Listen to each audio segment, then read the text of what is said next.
नमस्कार, SPT news में आपका स्वागत है। पेश है 24 जुलाई शुक्रवार दोपहर 3:15 बजे राजस्थान के विभिन्न शहरों की 15 बड़ी खबरें।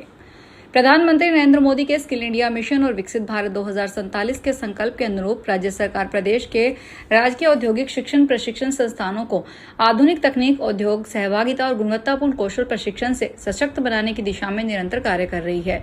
इसी क्रम में केंद्र सरकार के कौशल विकास और उद्यमशीलता मंत्रालय की महत्वाकांक्षी पीएम सेतु योजना के प्रभावी क्रियान्वयन में राजस्थान ने महत्वपूर्ण उपलब्धि हासिल करते हुए उत्तर भारत का पहला तथा देश का 5वां राज्य बनने का गौरव प्राप्त किया है। देश के रेलवे स्टेशनों और ट्रेनों की सुरक्षा व्यवस्था में बड़ा बदलाव होने की तैयारी है। रेलवे परिसरों की सुरक्षा की जिम्मेदारी रेलवे सुरक्षा बल के बजाय केंद्रीय औद्योगिक सुरक्षा बल को सौंपने की संभावनाओं के बीच रेलवे बोर्ड ने जोनल रेलवे व आरपीएफ के मुख्य सुरक्षा आयुक्तों से रिपोर्ट मांगी है। जम्मू रेल मंडल सहित देश भर के सभी जोनों को तथ्यात्मक जानकारी उपलब्ध करवाने के निर्देश दिए गए हैं। रेलवे बोर्ड द्वारा जारी पत्र के अनुसार राज्यसभा में पूछे जाने वाले प्रश्न के उत्तर की तैयारी की जा रही है। दिल्ली के जंतर मंतर पर छात्रों के साथ हुई कथित कार्रवाई के विरोध की गूंज अब राजस्थान की राजधानी जयपुर में भी सुनाई दे रही है। राजस्थान हाईकोर्ट जयपुर बेंच में केंद्र सरकार के खिलाफ वकील धरने पर बैठे हैं। वहीं राजस्थान यूनिवर्सिटी में भी दिल्ली में छात्रों के साथ हुई बर्बरता के खिलाफ छात्र नेता भूख हड़ताल पर बैठ गए हैं। वकीलों का कहना है कि लोकतंत्र में अपनी बात शांतिपूर्ण तरीके से रखना हर नागरिक का संवैधानिक अधिकार है। उनका मानना है कि छात्रों की आवाज को दबाने की बजाय उनकी बात सुनी जानी चाहिए और संवाद के माध्यम से समस्याओं का समाधान निकाला जाना चाहिए। बच्चा नहीं होना तलाक का आधार नहीं हो सकता। सालों तक आईवीएफ इलाज करवाने के बावजूद बच्चा न होने के कारण शादी को खत्म नहीं किया जा सकता। पटना हाईकोर्ट ने यह बातें केस की सुनवाई करते हुए कही। हालांकि कोर्ट ने मानसिक क्रूरता के आधार पर पति पत्नी के बीच तलाक की डिग्री दे दी। कोर्ट ने कहा कि शादी इसलिए खत्म नहीं होती कि दंपति को बच्चे नहीं हुए, न ही तलाक सिर्फ इसलिए दिया जाता कि दोनों पक्ष लंबे समय से अलग रह रहे हैं। यह फैसला इसलिए बरकरार रखा गया है क्योंकि सबूतों में साफ हो रहा है कि वैवाहिक रिश्ते में आपसी विश्वास पूरी तरह खत्म हो चुका था। जम्मू कश्मीर के राजौरी में रात को 3 बजे अचानक आया पानी का सैलाब लोगों की खुशियां, घर, रोजी रोटी और अपनों को बहा कर ले गया। तबाही का यह मंजर देखकर लोगों की रूह कांप गई। इस विनाश लीला में 425 लोग बेकवर हो गए, जबकि 120 घर उजड़ गए। वहीं 17 परिवारों की शादियों की तैयारियां मातम में बदल गई। पानी का तांडव देख लोग संभल भी नहीं पाए थे कि घर के घर डूबने लगे। तभी बेटी की शादी के लिए बनाकर रखे गहनों को निकालने और बचाने की कोशिश में एक मां भी पानी के साथ ही बह गई। श्री राम जन्मभूमि तीर्थ क्षेत्र ट्रस्ट ने राम मंदिर परिसर में पुजारियों के प्रशिक्षण के लिए स्थायी वैदिक पाठशाला स्थापित करने का निर्णय लिया है। इस पाठशाला में देश भर के मंदिरों के लिए वैदिक और राम मंदिर परंपरा के अनुसार प्रशिक्षित पुजारी तैयार किए जाएंगे। ट्रस्ट का उद्देश्य केवल राम मंदिर की पूजा व्यवस्था तक सीमित नहीं बल्कि देश विदेश के मंदिरों में सेवा देने के लिए योग्य और संस्कारवान पुजारी तैयार करना है। ट्रस्ट का मानना है कि अयोध्या से प्रशिक्षित पुजारी जब विभिन्न मंदिरों में धार्मिक सेवाएं देंगे तो राम मंदिर की पूजा पद्धति, धार्मिक परंपराओं और आध्यात्मिक संस्कृति का विस्तार होगा। ईडी ने शुक्रवार को बड़ी कार्रवाई करते हुए यूपी के बुलंदशहर, दिल्ली और पंजाब में एक साथ कई ठिकानों पर छापा मारा। यह कार्रवाई करीब 450 करोड़ रुपए की कथित बैंक धोखाधड़ी मामले में prevention of money laundering act 2002 के तहत की जा रही है। आरोप है कि संतोष ओवरसीज लिमिटेड ने बैंकों के एक कंसोर्टियम से करीब 450 करोड़ रुपए का ऋण लिया। ऋण राशि का निर्धारित उद्देश्य के विपरीत दुरुपयोग किया गया। इससे बैंकों को भारी वित्तीय नुकसान हुआ है। देश के सबसे प्रतिष्ठित और सबसे बड़ी मेडिकल प्रवेश परीक्षा नीट के पेपर लीक मामले को लेकर पूर्व मुख्यमंत्री अशोक गहलोत ने प्रदेश की वर्तमान भाजपा सरकार पर करारा प्रहार करते हुए आरोप लगाया कि इस राष्ट्रीय स्तर की परीक्षा में हुए पेपर लीक का मुख्य केंद्र राजस्थान ही बना था। पूर्व मुख्यमंत्री ने कहा कि देश भर के लाखों परीक्षार्थियों और उनके अभिभावकों को जिस परीक्षा से उम्मीदें थी उसके पेपर लीक का जाल राजस्थान की धरती से ही बुना गया।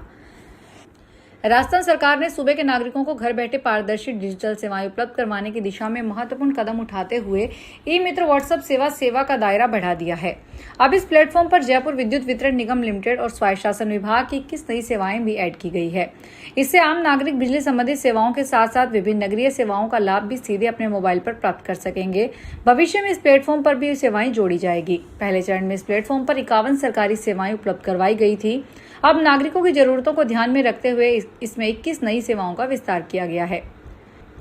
जैसलमेर जिले के पोखरण और भणियाना क्षेत्र में मानसून ने जोरदार दस्तक देकर किसानों का लंबा इंतजार खत्म कर दिया। लगातार दूसरे दिन हुई झमाझम बारिश से सूखी धरती तरबतर हो गई, जिससे किसानों के चेहरे पर खुशी साफ झलक रही है। बारिश के कारण खेतों में पर्याप्त नमी आ गई और अब किसानों ने खरीफ की बुआई भी तेज शुरू कर दी है। भणियाना में सर्वाधिक 46 मिलीमीटर बारिश दर्ज की गई, जिससे ग्रामीण अर्थव्यवस्था में नई जान फूंक दी है। भीलवाड़ा के जहाजपुर कस्बे में बीती रात 3 चोरों ने एक सोने चांदी की दुकान में चोरी की। चोरों ने लोहे के सरिये से शटर में अंट लगाकर उसे डैमेज किया। सुबह दुकान मालिक के पहुंचने पर घटना का पता चला। सूचना पर पुलिस मौके पर पहुंची और जांच शुरू कर दी। पूरी वारदात सीसीटीवी कैमरे में कैद हुई है।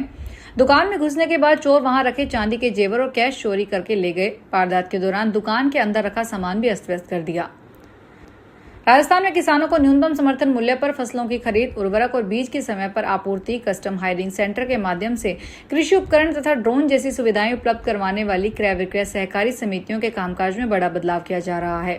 सहकारिता विभाग ने समितियों की कार्यक्षमता, अधिकारियों कर्मचारियों की दक्षता, जवाबदेही और किसानों को रियल टाइम सर्विस डिलीवरी सुनिश्चित करने के उद्देश्य से 11 नए प्रदर्शन मूल्यांकन मापदंड जारी किए गए हैं। अब समितियों की कार्यप्रणाली का मूल्यांकन कुल 50 अंकों के आधार पर किया जाएगा।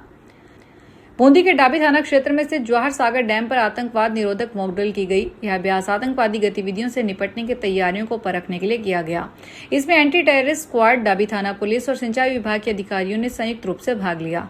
मॉकड्रिल के दौरान एक काल्पनिक परिदृश्य तैयार किया गया, जिसमें डैम परिसर में आतंकवादियों को घुसने की सूचना मिली। सूचना मिलते ही एटीएस और पुलिस की टीमों ने तुरंत कार्रवाई करते हुए पूरे क्षेत्र में घेराबंदी कर दी। देश में E20 पेट्रोल को लेकर चल रहे विवादों के बीच केंद्र सरकार ने संसद में अपना पक्ष रखा है। पेट्रोलियम और प्राकृतिक गैस मंत्रालय का कहना है कि E20 फ्यूल लाने से पहले बड़े पैमाने पर वैज्ञानिक और तकनीकी जांच की गई। करीब 23 करोड़ गाड़ियों पर हुए आकलन में E20 की वजह से इंजन में कोई खराबी या असामान्य नुकसान नहीं मिला। यह सफाई उन शिकायतों के बाद आई जिनमें कहा जा रहा था कि E20 पेट्रोल से इंजन खराब हो रहा है, माइलेज घट रहा है और गाड़ी की परफॉर्मेंस पर भी असर पड़ रहा है।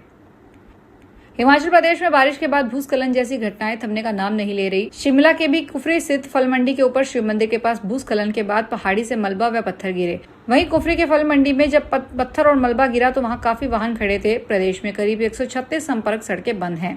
64 ट्रांसफार्मर और 375 पेयजल योजनाएं भी प्रभावित है। वहीं प्रदेश को बारिश और भूस्खलन से इस मानसून सीजन में 1000 करोड़ रुपए का नुकसान हुआ है। फिलहाल इस बुलेटिन में इतना ही। फिर हाजिर होंगे बड़ी खबरों के साथ। अगर आप भी अपने आसपास की छोटी बड़ी और महत्वपूर्ण खबरों से अपडेट रहना चाहते हैं तो सब्सक्राइब कीजिए हमारे चैनल SBT न्यूज को और प्रेस कीजिए बेल आइकन पर।